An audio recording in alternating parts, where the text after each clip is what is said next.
ஹிமாச்சல பிரதேசத்தில் பெய்து வரும் கனமழையால் கரை புரண்டோடும் பெருவெள்ளத்தில் மணாலி பேருந்து நிலையத்தில் நிற்க வைக்கப்பட்டிருந்த அரசு பேருந்துகள் மூழ்கின.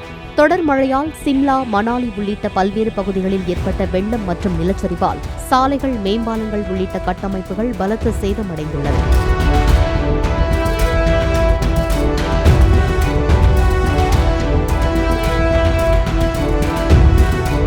மணாலியில் நிலச்சரிவோடு பெருவெள்ளம் கரைபுரண்டோடும் நிலையில் மலைச்சாலையை ஒட்டி நிறுத்தப்பட்ட பேருந்துகளின் பின்பக்க கண்ணாடிகளை உடைத்து வெள்ளம் உட்புகுந்தது.